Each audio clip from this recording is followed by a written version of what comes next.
Hello and welcome back to Umineko.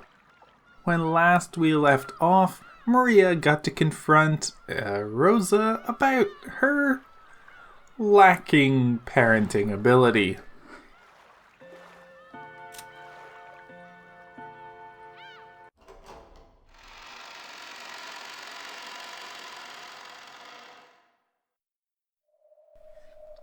It was a pitch-black room. There were no windows, and with the weak light bulb, one could just barely make out the state of things around them. It appeared to be an old, forgotten underground storage room, with some kind of dusty furniture haphazardly thrown into it. However, even with just a little light, one could at least make out that it probably wasn't a storage room. After all, that room was sealed off with iron bars. Where is this? I don't know. Could this be underneath the mansion? Has there always been a room like this? Directly underneath the dining hall? They had dropped into what had appeared to be a pit, falling into this room. Therefore, it was natural to assume that this room was directly under the dining hall.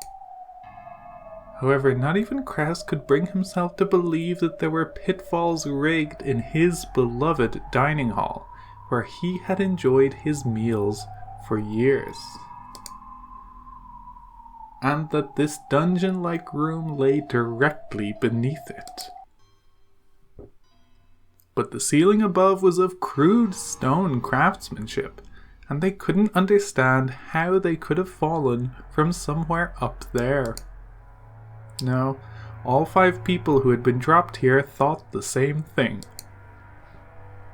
Although they'd had the sensation of falling into a pit, there was no way there could be pitfalls in the dining hall, nor could this dungeon-like place be directly under it.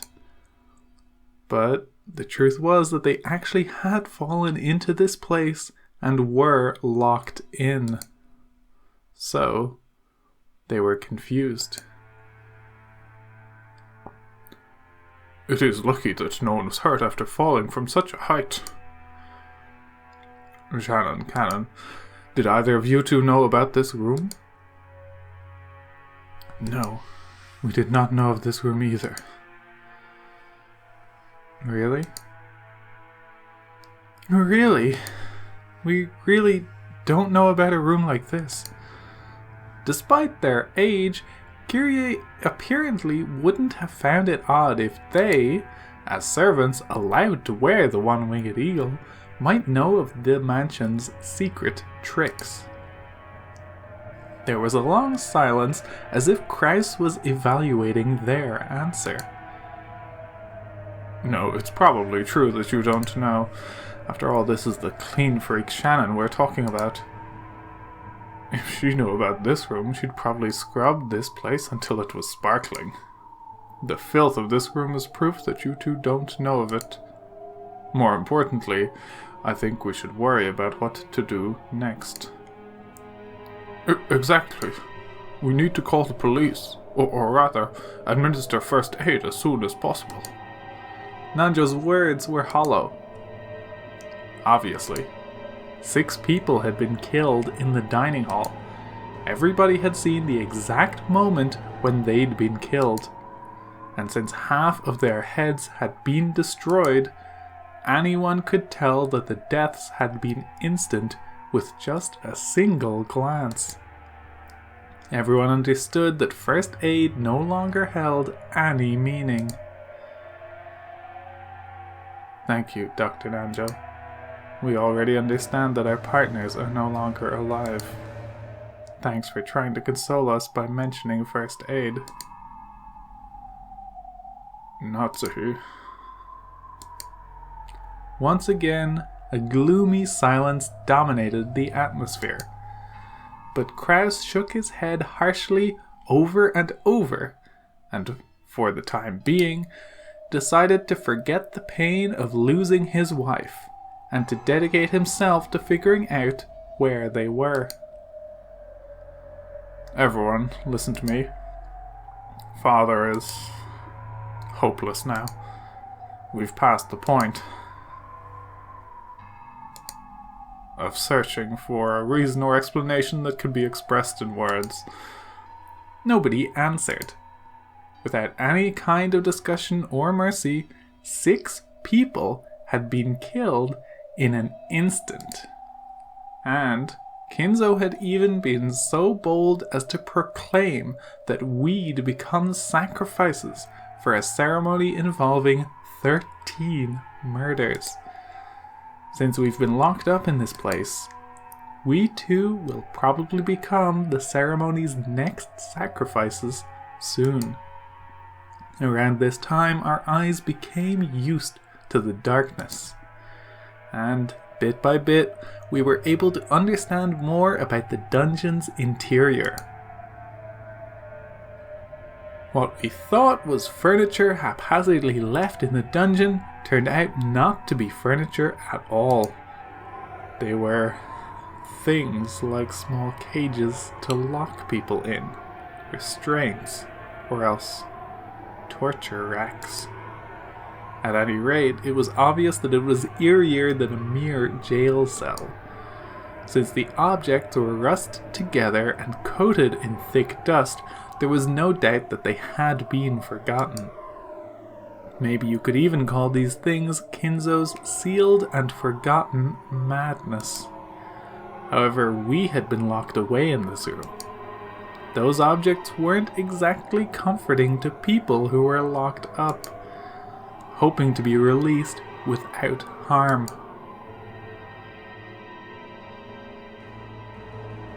At any rate, let's get out of here. We've lost loved ones and friends and would like to spend some time shedding tears, but more than that, I'm worried about the children. I wonder if the children are safe. All we can do is pray. Come to think of it, Kumasawa and Goda aren't here. Perhaps they were able to get away safely. You never know. It would be a relief if they were able to meet up with the children. When the going gets tough, Goda-san is reliable, and Kumasawa-san is knowledgeable and calm. I'm sure they'll be able to help the children. Yes, that certainly would be comforting. Shannon and Kraus smiled bitterly a little, but they quickly realized how improper that was and stopped, clearing their throats. We can't be optimistic, Nisan. There's a chance they've already been attacked after we were. I agree. What Father carried out in the dining hall was the 6 murders of the first twilight from the witch's epitaph, right? Then the second twilight is to tear apart the 2 who are close.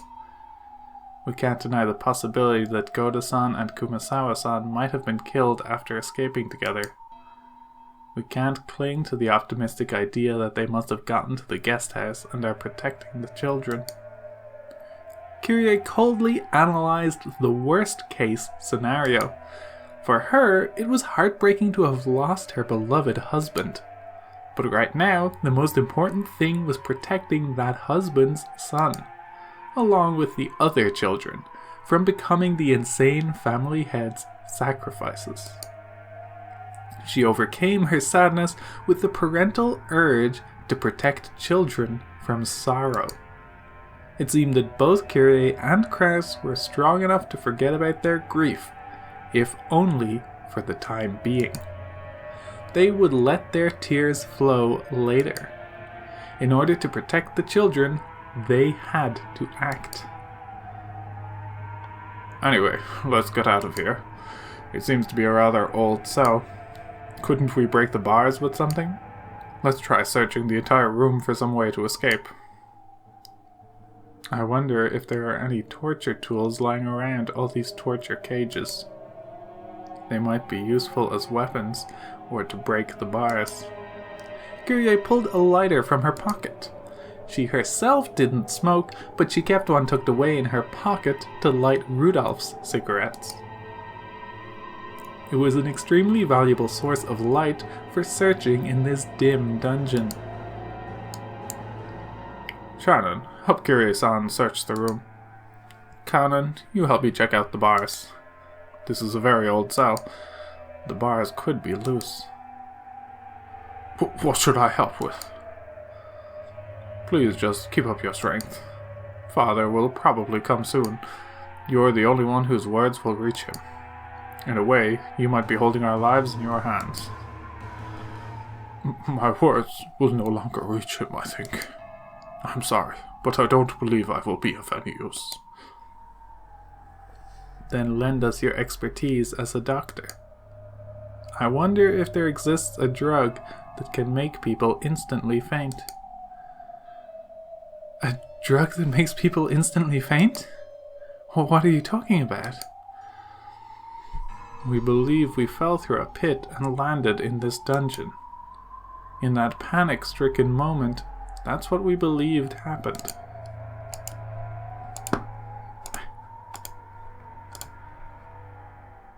But I measured the breadth of this room and came to a realization.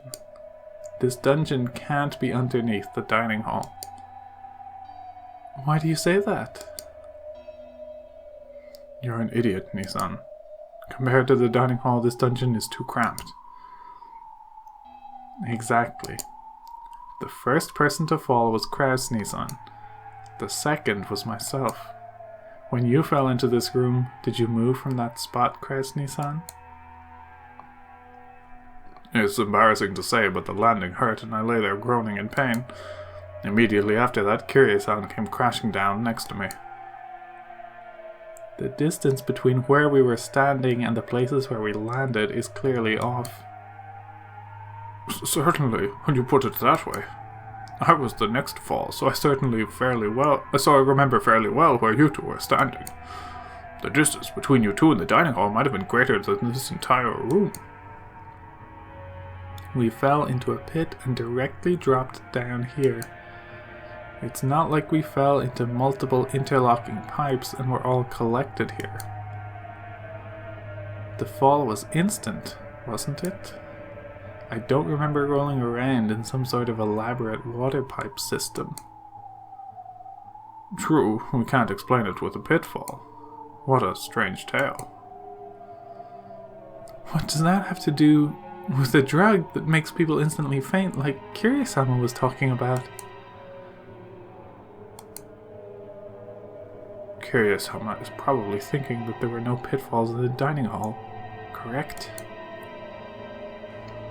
But in reality, we did fall. More accurately, we felt as though we fell into pits. That was only natural. After all, we experienced something that couldn't be described any other way. I see. In other words, this is what you want to say. We did not fall into pits. We were attacked with something like a blow dart, for example, and lost consciousness instantly. It could be that we just remember the instant we fell to the floor, as though it were falling through a pit. Oh, I see. That's a much more persuasive argument than there being numerous pitfall traps in the dining hall that we've never noticed, even after decades eating there. Nissan, do you have a watch? Huh? Yes. I have a pocket watch. It's about 20 to 11. Yes. My watch says the same. In short, it's only been a bit more than 10 minutes since that uproar in the dining hall, at most. My watch has the same time. That's much too short a time to knock us out and carry us somewhere. Judging only from the time, it's reasonable to assume that we did fall through a hole leading directly underneath the dining hall. And they could have tampered with the watch hands as much as they wanted. While we were passed out, they may have wound everyone's watches back. We're incapable of proving that this possibility doesn't exist. whether it was a pitfall or a drug that induces fainting. It does not change the fact that we need to be on guard.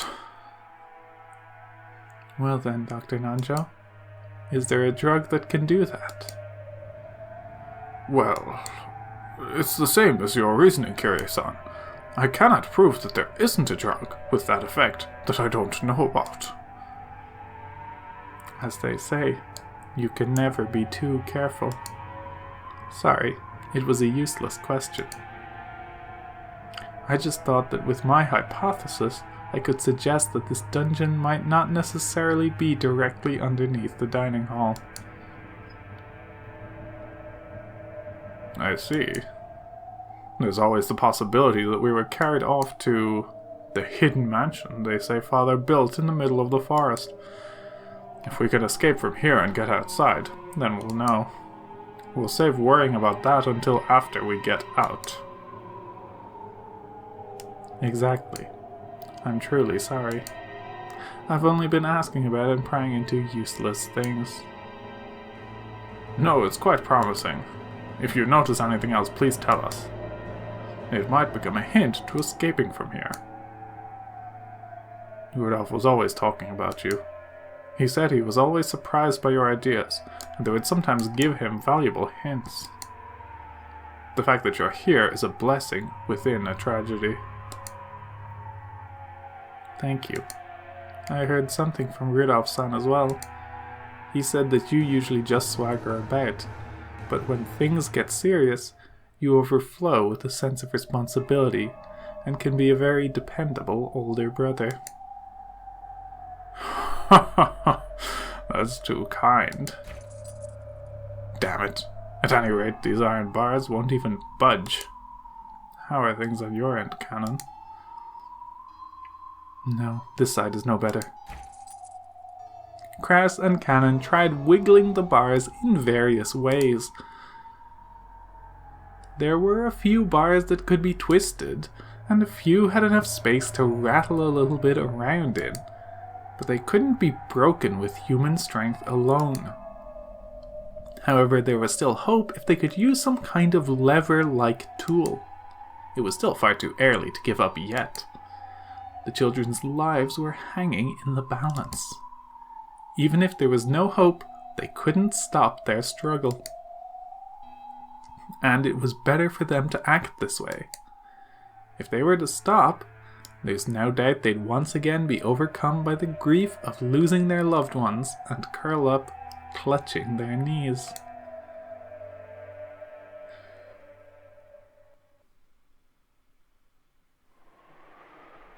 How are you doing, Kirie-san? Find anything? I found some small stones that we could hold onto and hide. Something like this could probably be used as a weapon. Though it'd probably be impossible to whittle down these iron bars with them. How about you, Shannon-chan? No, nothing. This is a phone. I doubt it's connected. But we might be able to use the cord as some form of string-based weapon. If we break it, we could take out the metal parts. Krasny-san, there's a keyhole for opening the bars, right? Yes. It's a pretty large hole, quite old-fashioned. If we twist some wire into it, we just might be able to pick it. We might be able to use the metal parts of the phone as a substitute for something. This phone will become our weapon. It's just like investing. Our weapon is information. Chris and Kyrie laughed together at how they hadn't even thought of using the phone as a means of communication. What are you doing, Nissan? I just wondered if maybe the phone was working. You dummy, Nissan. Huh? What? At that point, Shannon let out a small, surprised cry. Kiryu-sama, this phone is connected. What did you say? It was like when people move out of an office, taking everything with them, leaving only the telephone behind.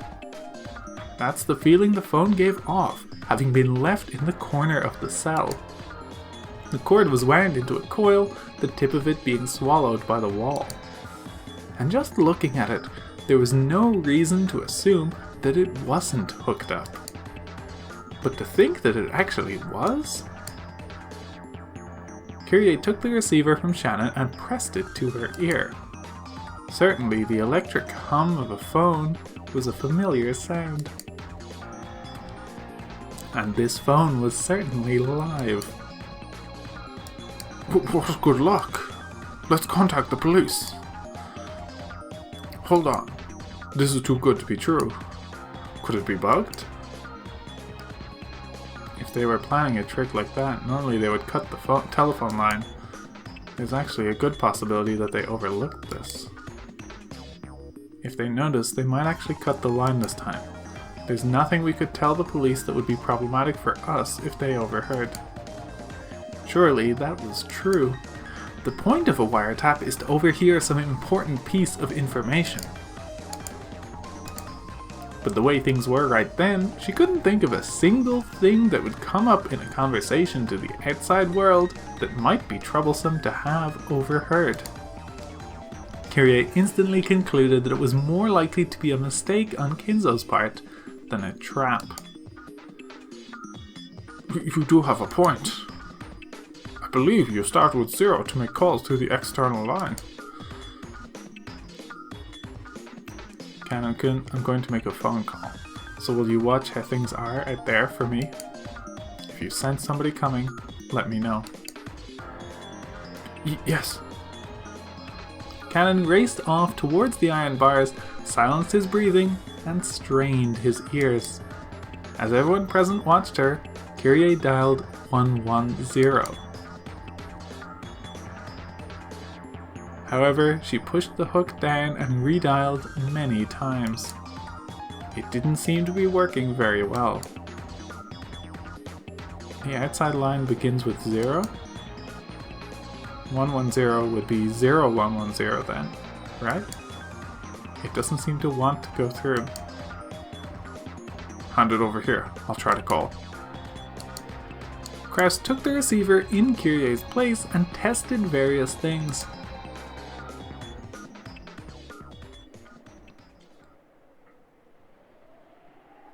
But in the end, they were unable to notify the police. The phone itself was definitely live, but the circuit was apparently cut somewhere. Did this mean that they were not so naive? So it's useless after all. It means our enemies aren't naive either. Kyrie let out a deep sigh, leaned against the wall, and hung her head for a while. As cool thinking as she was, for a brief moment, she may actually have had the naive hope that the phone might actually work. She sneered at herself mockingly for holding on to that naive hope for even a single moment. Then, she remembered just what was happening here. Truth be told, even after being shown a scene like that right before her eyes, or rather, exactly because of that, she still couldn't think of that gruesome mass murder as something real. It was less that she couldn't believe it, and more that she didn't want to.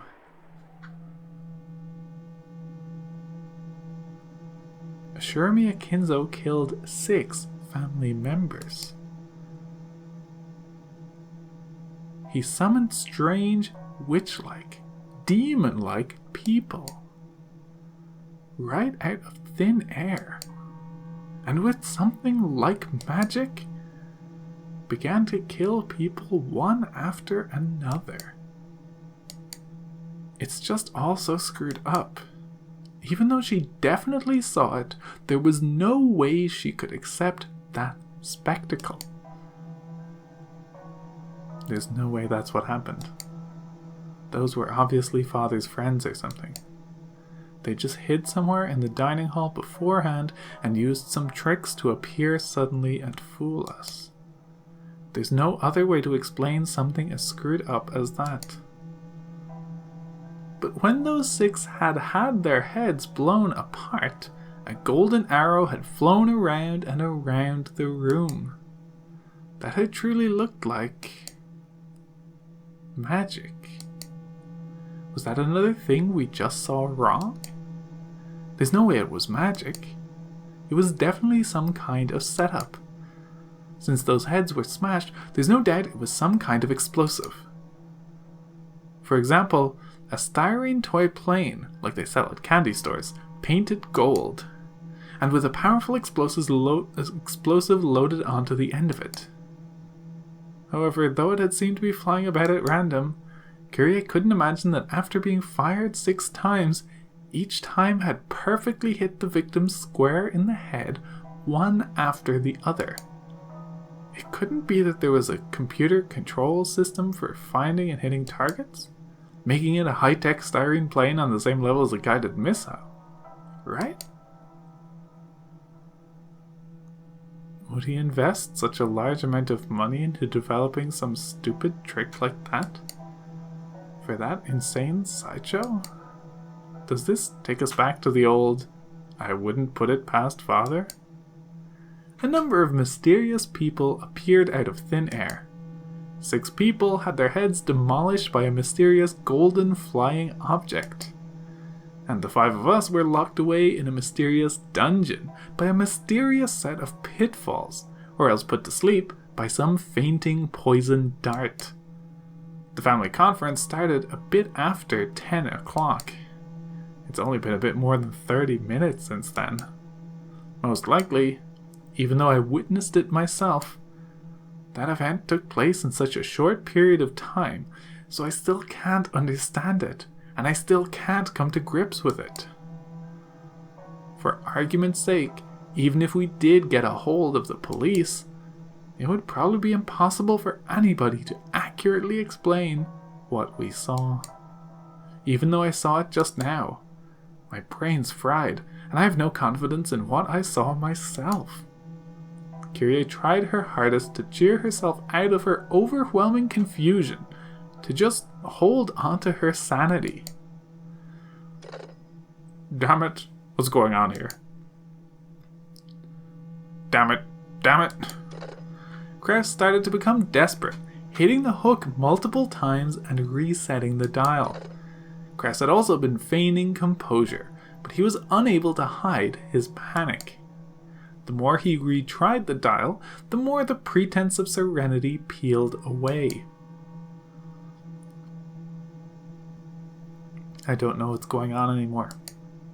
Kyrie couldn't help but pray that the events that had just occurred were a dream. At that time, the look on Krauss's face changed. Oh, I got through. It's ringing. Really, Cross-san? I see. How shallow, old man.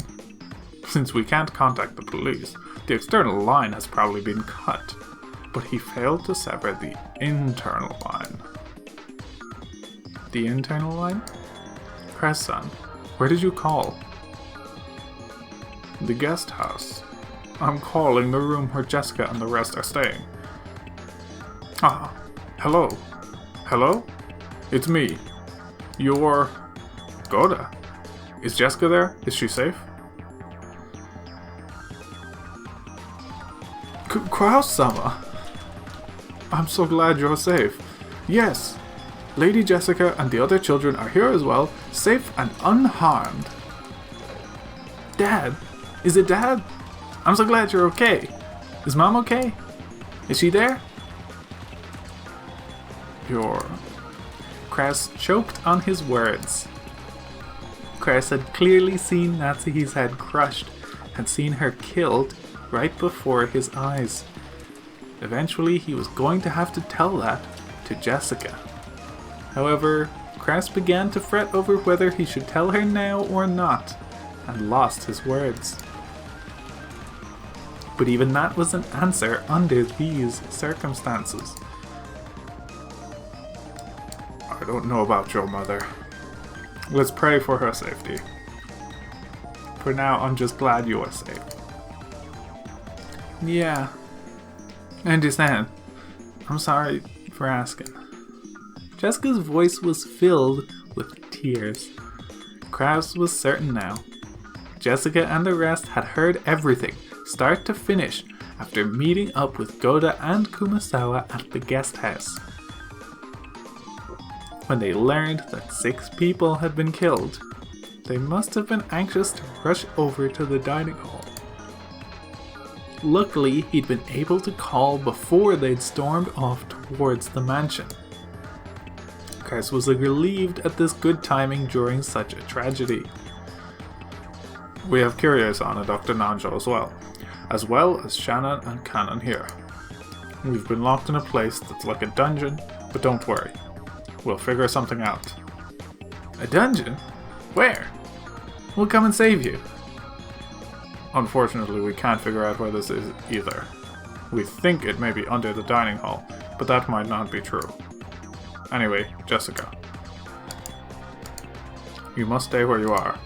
You've heard about what happened from Goda and Kumasawa, yes? Yeah. Grandfather. Everyone. Grandfather isn't in a sane state of mind right now. If you encounter him, you'll be in danger. You might be killed. You mustn't even think about trying to come and save us. We'll take care of ourselves. But then what should we do? Damn you, Grandfather. How dare you do that to Mom and the rest? I'm gonna kill that undying bastard. Jessica, if you talk like that, you'll sadden your mother. Those aren't the words of a young lady.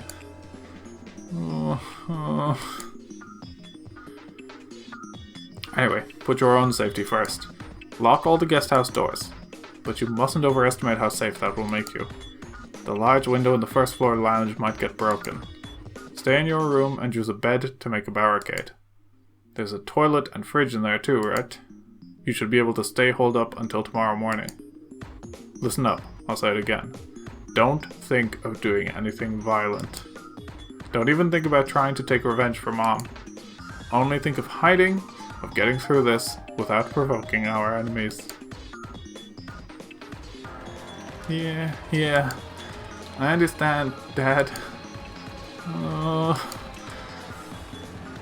After that, Goda took the phone, and was firmly told to supervise the kids well as an adult. Goda, with his face covered in a cold sweat, repeatedly replied, yes sir, in an excessively tense voice. From there, Kiryu took the receiver and spoke with Battler. And when Shannon and Kanon got their turns, George and Jessica answered. Following that pattern, Nanjo and Kumasawa picked up as well, so that all members of both sides took the receiver in turn, confirming that everyone was safe for now, even if their location was unknown, and encouraging each other, coming to an understanding on the current situation for both sides. They wanted to talk forever, but now was not the time to chat. Krause explained that they would be hanging up for now, and those in the guest house consented. If anything happens, we'll call. Wait by the phone so you can pick it up quickly. Again, be careful. You mustn't do anything rash. Yeah, I understand. As long as you and Kaneki and the others are okay. Well, that's good enough for me. We'll do our best. Stay safe. Yes, of course. Well then, I'm hanging up for now. Be on your guard. With that, the phone call ended.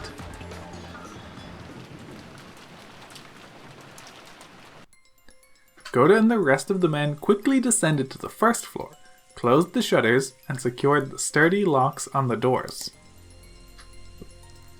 However, just as Krause had worried, there was nothing that could be done about the beautiful wide window in the first floor lounge. If someone broke that, it would be easy to get inside. It wouldn't be hard for someone like Kinzo, who hadn't hesitated at committing murder, to invade the first floor. It's likely that Grandfather and his followers will be armed. Locking ourselves in our room is our best bet, and moreover, our only method of forming a barricade. It's painful that we have no choice but to hole up in a sealed room, but if our enemies are carrying guns, then that's the only method we have left to us. I have heard that the Master has a collection of working guns. That's right. Guns. That was a gun. If so, it must have been a horribly powerful gun. We can't contend with that at all. It takes a lot of force to smash someone's head open, right? So it might be a magnum bullet or something like that. That'd probably go through a flimsy door like it was nothing. If so, then that's even more of a reason to hold out in our room. Let's slide a bed in place and block the window too. If we do that much, then no matter how many guns they've got, they shouldn't be able to raid us. Crap. All we can do is this passive one-sided defense. Damn it. Dealing a finishing blow to Dad and even capturing Kyrie. That's gonna cost you, you damn geezer. Impossible. There's no way we can compete with them. Besides, it's not just the Master. He has his underlings too. There might even be more of them. Just what are they? Battler was filled to the brim with the urge to get revenge for Rudolph, and to rush out of here to save Kyrie. But just by looking at how terrified Goda was, there was no doubt in him that this would be reckless. It's gotta be hard on you too, right, Aniki? And yet, you've got to stay holed up in here. Damn it. Of course, I'm torn up about it too. It's not like I can remain calm with both of my parents murdered. But specifically because of that, I have to remain calm. Do you think our dead parents would want us to die in vain? There's no way they would. They'd want for at least their children to escape. So I will survive, and I'll report this to the police and uncover everything. I'll leave my enemies to the courts. That is my revenge. There's no way our parents would want us to die taking revenge for them. Right? You're right. It's just as you say. Damn it, you old bastard, what's this about a ceremony? If we're supposed to be sacrifices for something like that, then we'll escape no matter what it takes, ruining this precious ritual of yours. That's right. Besides, you still have Kyrie-san, Battler-kun, and I still have Shannon. Anyway, let's be cautious and wait for our chance. Any careless actions on our part might just end up causing harm to those who have been captured. Hostages, huh? But Grandfather captured them so he could use them as sacrifices, right? We don't go and save them, then are we just waiting for them to get killed? We don't even know where the dungeon they're being held in is. Shannon and Kanon-kun didn't know about it, and of course Goda-san and Kumasawa-san didn't know either. The possibility that they're in a secret location that only Grandfather knows of is incredibly high. Under these circumstances, aimlessly wandering about would be practically suicidal. I understand. But still, damn it. Are you saying the only thing we can do is stay confined here until something happens? Battler-sama, I understand how you feel, but let's put safety first. From what Kraus-sama said, they seem to be in a fairly old cell, and they may be able to break the bars somehow. The wise choice of action now is to believe in them and wait. grandfather has a number of subordinates, and they're all armed, correct? Yes, he does. And they're probably all armed. Goda had been able to say that Kinzo had comrades with him, but he hadn't been able to mention that they were mostly young but he hadn't been able to mention that they were mostly young women, like witches, who had used strange magic to murder. If he had said that, it would only have cast doubt on his sanity. No, not only that, he himself still couldn't understand what he had seen and was doubting his own sanity. But regardless of sex or appearance, regardless of whether it was done with magic or a gun, the fact that those girls had followed Kinzo's orders and killed 6 people in an instant was an unshakable truth. If that group came to attack the guest house as well, what would happen? Just closing the doors and windows like this was surely meaningless.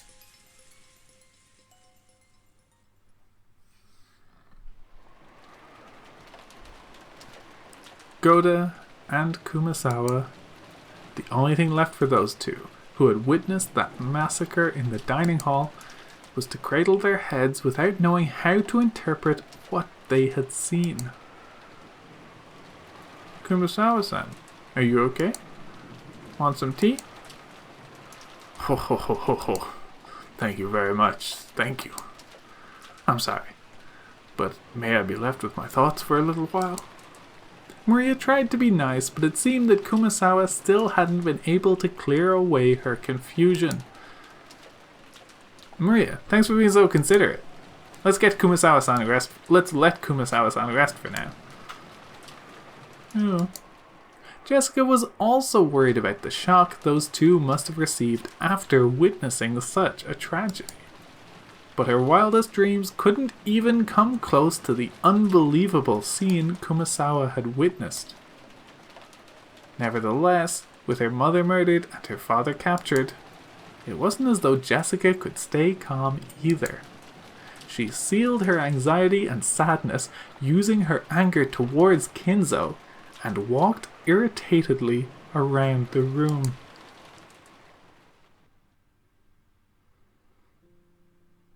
Kumasawa-san, is Mom really dead? Yes. I've never seen such a horrible way to die before. Is it possible that she's still alive? And that if we fix her up, we could save her? It's not possible for a person to have something like that done to their head and live. Yeah, you're right. There's no need for first aid. Once your head's smashed, usually...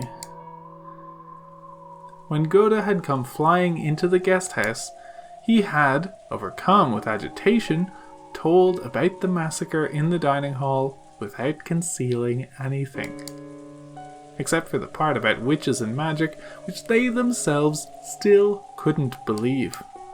In other words, he hadn't even sugar-coated the cold-blooded way in which Natsuhi and the others had died. It was too late now, but Kumasawa regretted the fact that they'd obviously said too much. However, while lightly shaking her head and with a slightly painful laugh, Jessica spoke. Actually, thanks to what you told us, I was able to stay level-headed. If you'd avoided mentioning the part about her head being smashed, I would have thought she might still be alive. Then I would have run off towards the mansion, met Grandfather, and I might have gotten killed. That sliver of hope could have been fatal in the end. So I'm grateful. I'm truly sorry. I'm so sorry we didn't choose our words more carefully. Don't worry about that now. There's nothing we can do for Mom, but Dad's still alive. Kankin and Shannon and Aunt Kyrie and Dr. Nanjo too. I want to save them somehow. So we shouldn't do anything unnecessary that might make things worse for them. The most helpful thing we can do right now might be to wait by the phone. They might receive a phone call asking them to create a diversion while the others escaped. Or the others might discover their location and call for rescue. Jessica understood that in order to act promptly when that time came, the only thing they could do for the time being was to wait in this room.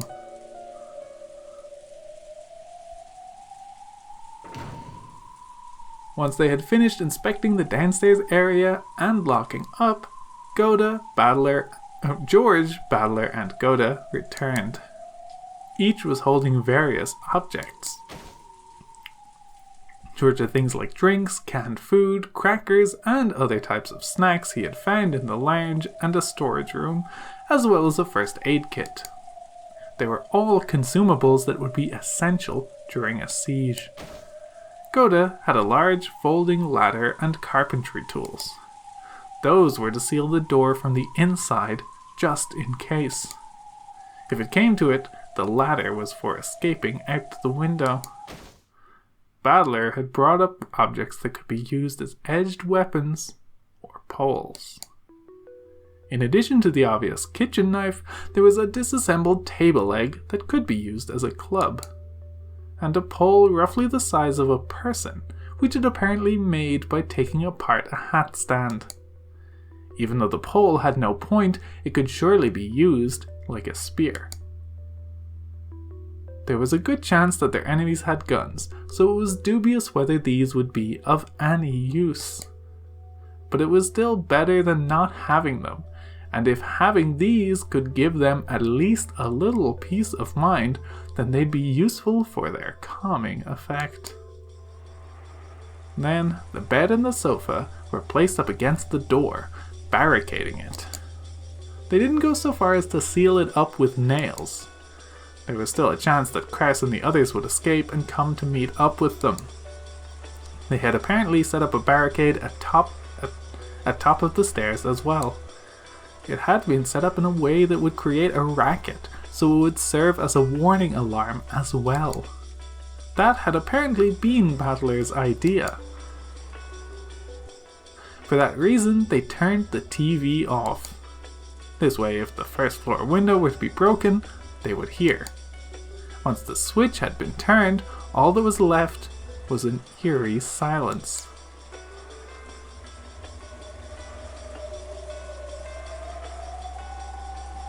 The sound of violent wind and rain.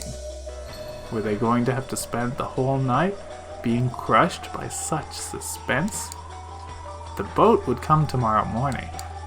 However, judging by the weather report, most of tomorrow was going to be covered in the typhoon, and the boat probably wouldn't come. The typhoon was set to pass by in the morning of the day after tomorrow. In other words, the boat would be arriving in the morning after next, the morning of October 6th. And right now, it was late at night on October 4th. They would have to spend more than 30 hours on this island, with Kinzo turned cold-blooded murderer and his weird companions prowling about. Even with the shutters closed, there would definitely be a little bit of light seeping out. It might let the enemy know that they were hiding here. Battler suggested that it might be best to turn off the lights, but they had already been overwhelmed by a ghastly feeling just from turning the TV off.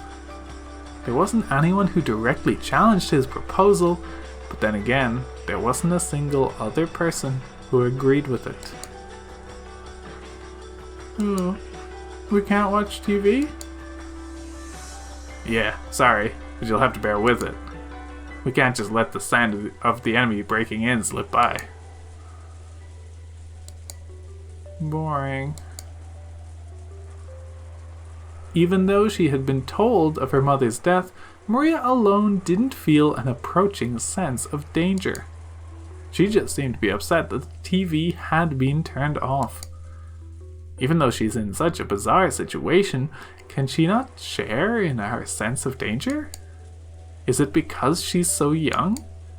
To Battler, even this faintly unsettling feeling from such a young girl made him sense that there was something very eerie about Maria.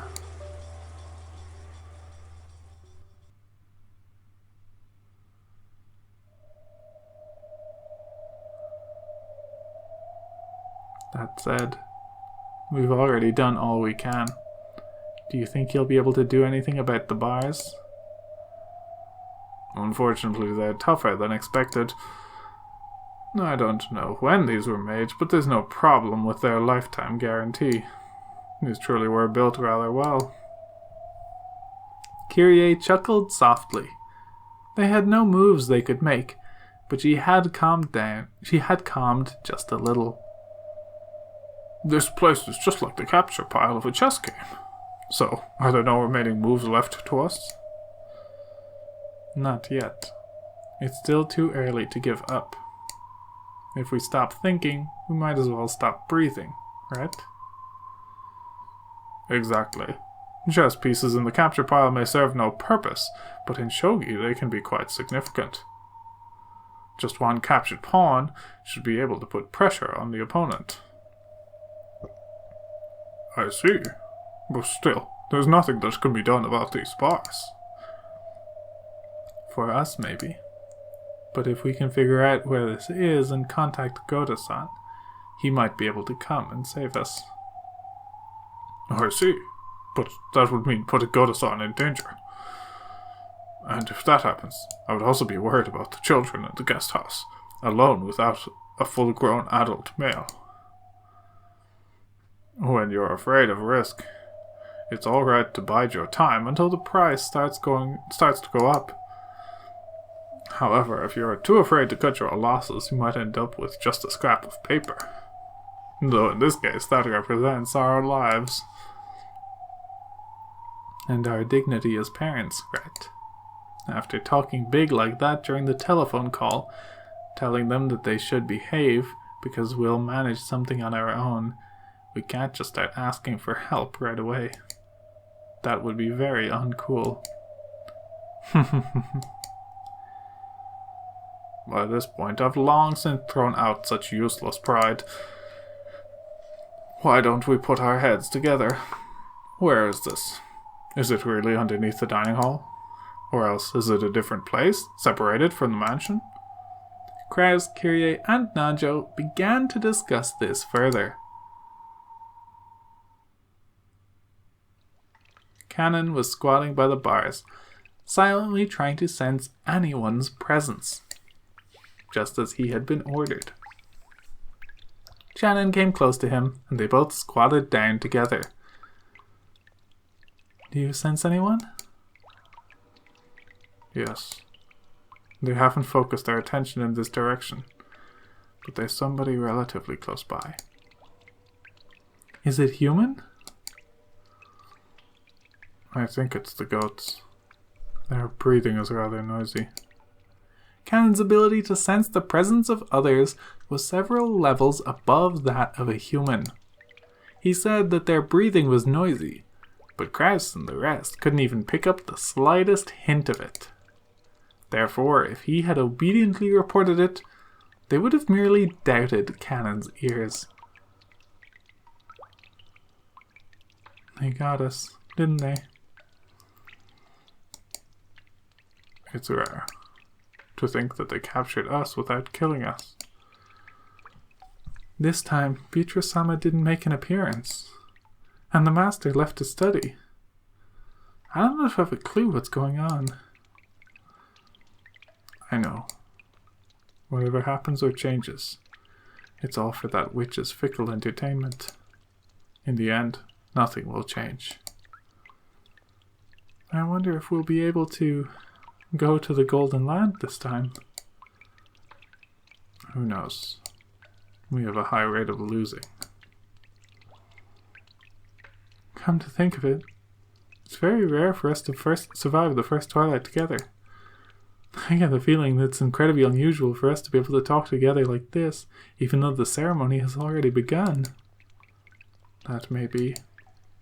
But even that's just for the witch's entertainment, I'll bet.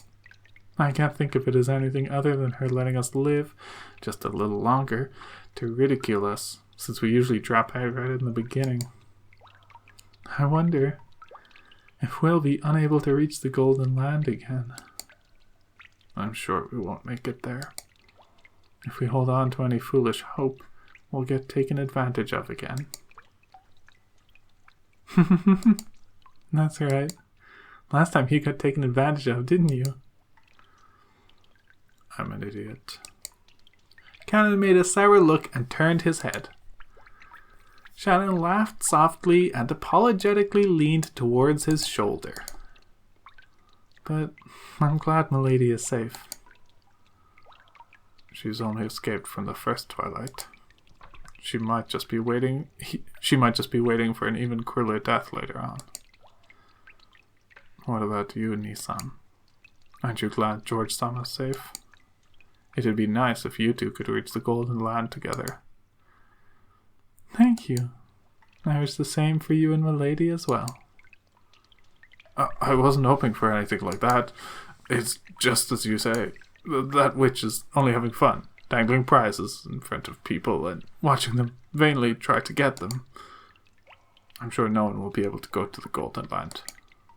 If I wish to reach the Golden Land with Milady, then that person will find it funny and will certainly never let us reach that place. You're right. Beatrice-sama is thinking about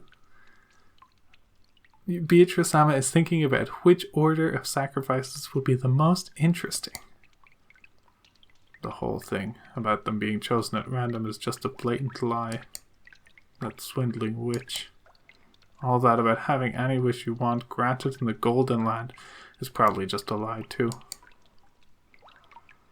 That's not true. The Golden Land is a wonderful place. Have you been there? Only for a little bit. Though, even that was probably just a joke of Beatrice-sama's. What's it like there? Well, it's a wonderful place. I can't really explain it well. It's like a world from a pleasant dream. A paradise-like place, with roses blooming all over and beautiful butterflies dancing about. Or something like that. It's not a place with a tangible image like that. It's really like the inside of a dream. When you're there, it's very gentle, very peaceful, and you're allowed to sleep as long as you want, like when you wake up early on a day off, lying on a futon.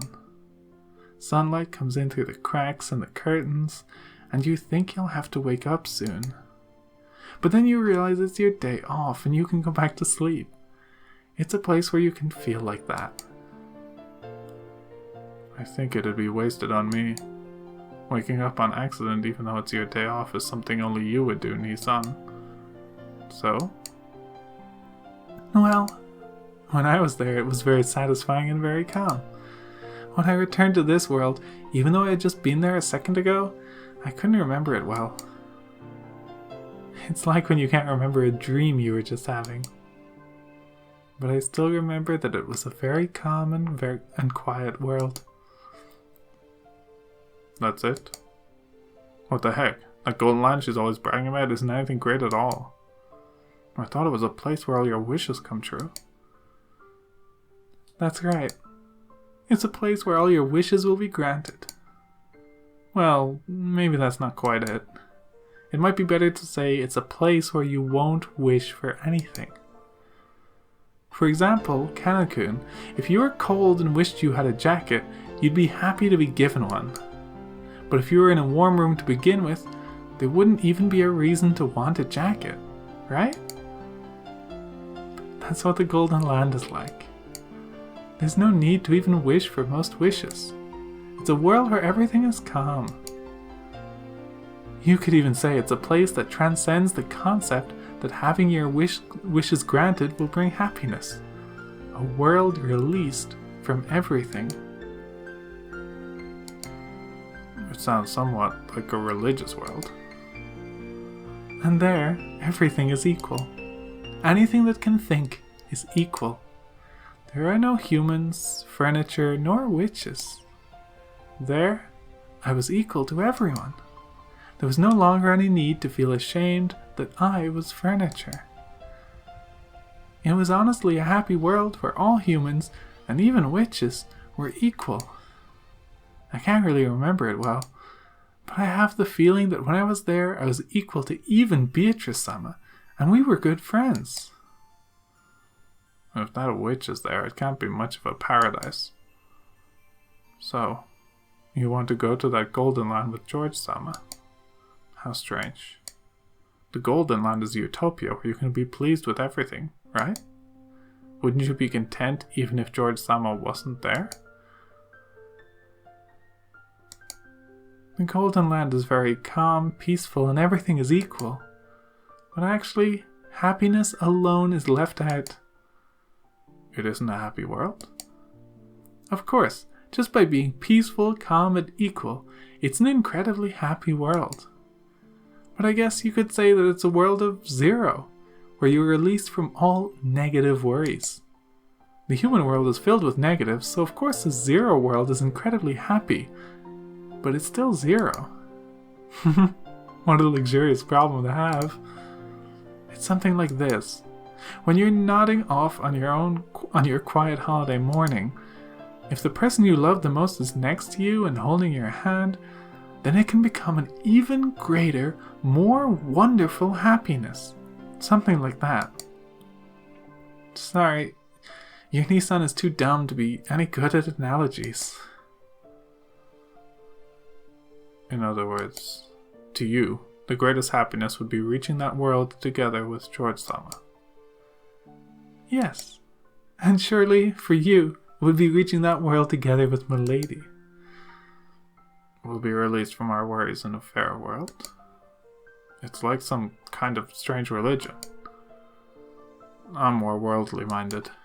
I imagined a world where we would be given some magic medicine, and we could be reborn as humans, or something more like that. If you go, you'll understand. If Beatrice-sama really is a fickle person, then surely someday she'll let you get a glimpse of it too. If so, then you'll be able to understand my analogy. Well, I'm not holding my breath. At any rate, it seems like game over for us this time already. I'll hope for another chance. You're right. If we cling to any overambitious hopes, Beatrice-sama will take advantage of us. It might be best to just stop thinking and let fate take care of us. We can just be simple chess pieces. No matter what we think of or don't think, we can't escape from the witch's chessboard. Our role is now just to wait and see how we'll be tortured to death. For us, the dream of the Golden Land is too empty. You're right. Sorry. Cannon shrugged his shoulders and then told Shannon to leave him alone because she was in the way of his duty, distancing himself from her. Realizing her thoughtlessness in bringing up such an inappropriate topic and instead hurting Cannon, Shannon bit her lower lip and stared at the ground. Shannon wouldn't bother him anymore. She went off and crouched down in a corner by herself. At that moment, Cannon perked up. It was like the ears of a cat when it reacts to a strange sound. What's wrong? Shh. Kurosama, someone's coming. What? They ended their conversation and strained their ears. For a while, they couldn't hear anything. But eventually, they were able to hear the shuffling sounds of a large group of people walking. So they've come. Time to pay the piper. And perhaps this is our first and last chance. I shall talk to Kinzo-san. I will try somehow to find out where this place is. We're counting on you. During the last phone call, Kiria had asked what the time over at the guest house was. By doing that, Kiria had learned that it was the same as her watch, and she had learned that their watches hadn't been set back. It wasn't just the clocks on the walls in the guest house. Several people's watches, including George's and Goda's, had matched. If that was the case, then it had only been a few minutes between the time of the massacre in the dining hall and the time they had been transported to the dungeon. Not enough time had passed for them to be knocked out and carried away. Then, were those really pitfalls? Meaning that this was the area directly under the dining hall? All that they could do was pray that Nanjo could find out where this was. They're coming. There's probably 4 people.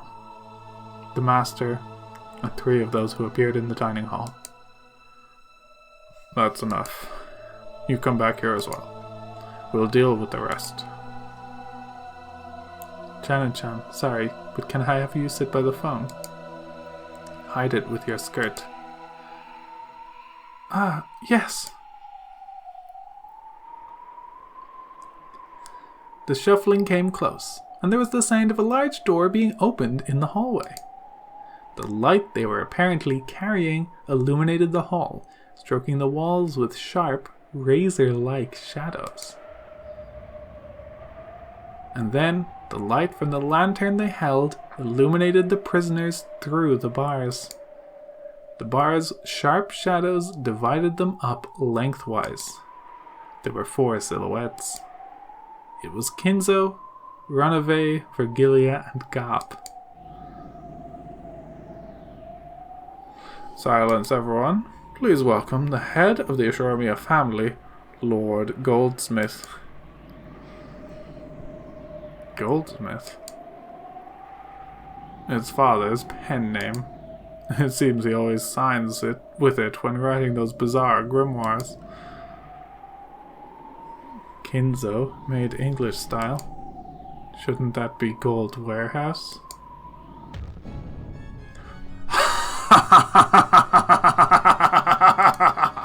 What more is a warehouse than a place to keep things in? However, I give birth to gold and used my craftsmanship to further increase its worth.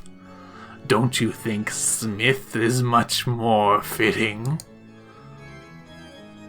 True enough. I apologize for butting in. Kinzo-san, just what is going on? Where in the world is this? Oh, my friend, can't you remember? True, you may have never entered the prison, but you should remember walking through this corridor. Huh? Huh? You don't mean... Do you have an idea? But, well, it is unthinkable. Firstly, we fell through a pitfall and were locked up in here after only a few minutes. Not only is the distance too great, that's physically impossible. Very human, right? Father, is this the mansion? To think that the mansion had a basement like this. Grouse. Wasn't there a place whose existence you all whispered of, and which you followed after me several times, trying to find? This is that place. No, to be correct, this is its basement.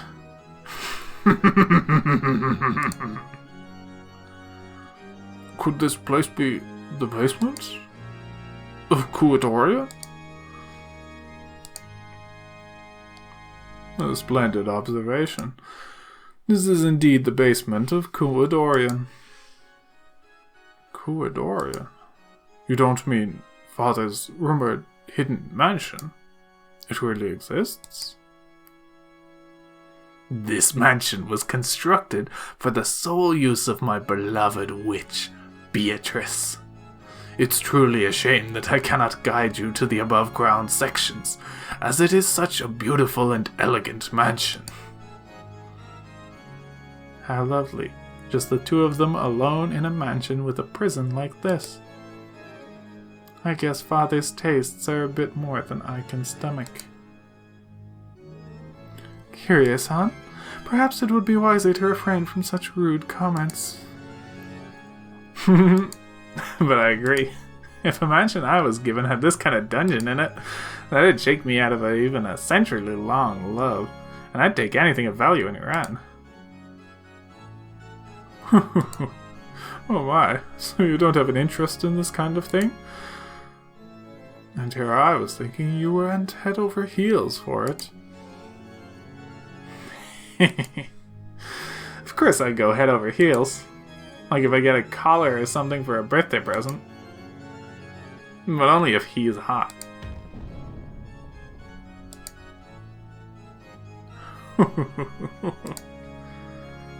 Silence. Perhaps you should use a gag more than a collar right now.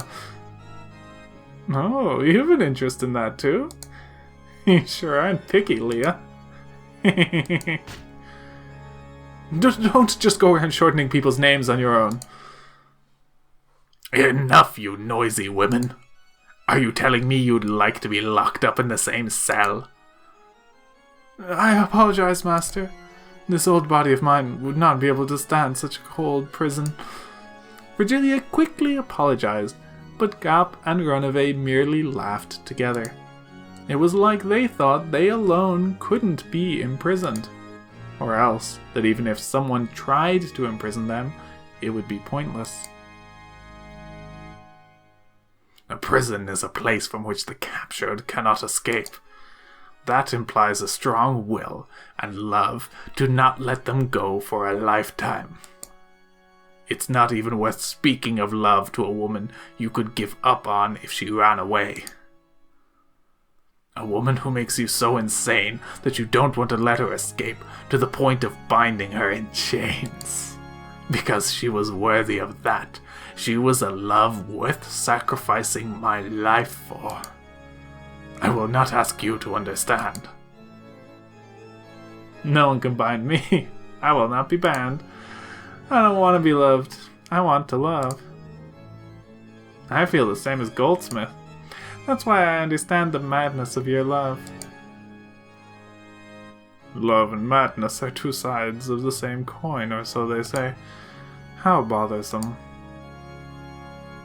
But learning where we are so easily was a big step.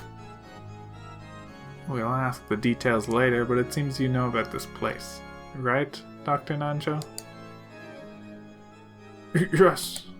If that hallway is the underground passage beneath Koidoria, then if we go straight down it, it will become a long tunnel. And if we stay on that, we should be able to return to the mansion. Then if we could just do something about these bars, we could go home. Father, what are you planning to do with us? As I have already declared, you will become sacrifices for the later twilights. There are conveniently 5 people here. Exactly enough hostages for the 5 gougings. I see. Then it's time for us to pay the piper? Eventually. That's not why I've come to visit you this time, so relax. Besides, I believe I have said it already. If one of my grandchildren is deemed suitable to inherit everything from me, then the ceremony will be called off. In other words, your lives will be spared. What are you planning to do to the children? I shall give them a test. A test to see if they are suitable to be the successor or not. If even one of them can surprise me, I'll call the ceremony off. And if there isn't anyone suitable, what are you planning on doing with the children?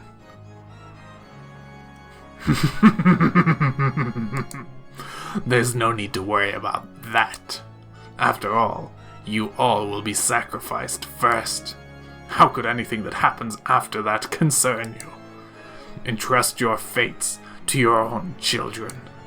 Your children, the embodiment of what you've born, taught, and raised. They should be the most suitable ones for you to entrust with your fate. Don't look so worried, Kraus. Believe in the daughter that you brag is worth 10 billion yen.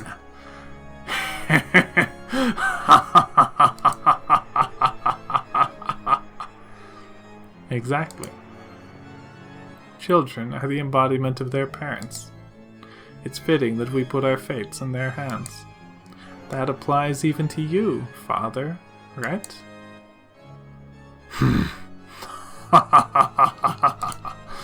This girl has guts. What a waste on Rudolph.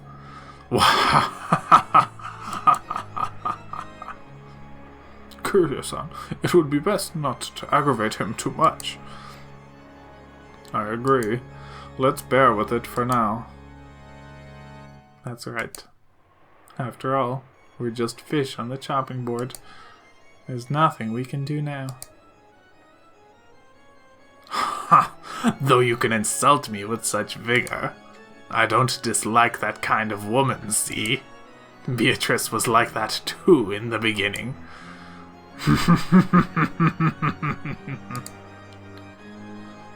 Master, perhaps we should get back to the main topic. We've been off track for a while now. Ah, yes, there was that. Sorry, my old friend. Well then, back to the main event. For that, I've prepared a phone. Shannon, how clever of you. You don't have to hide it any longer. That's something I arranged for.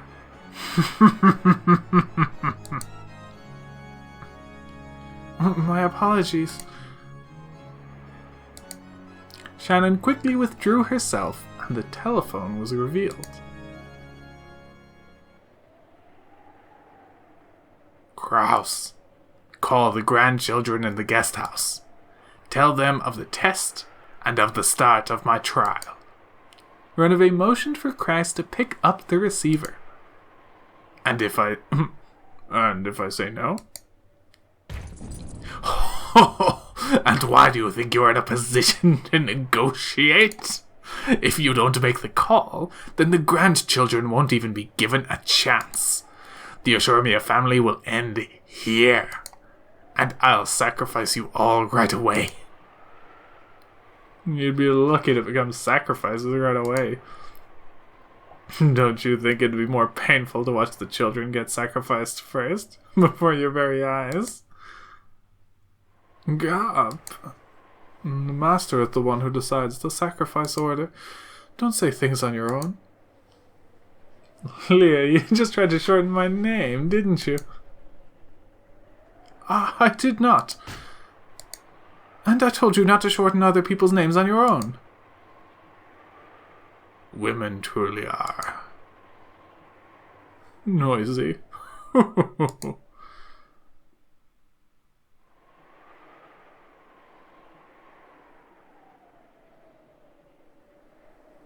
And that's going to do it for this episode. We're starting to get the shape of how the ceremony goes in this episode. It's a little bit different. But at least we've still got the sacrifices. There's some familiarity. Oh, and next time we are skipping ahead to the future again. It is a feeling there to be at least more of this. So, thank you for watching, and next time we will get a little Anji check-in. But until then, thank you for watching.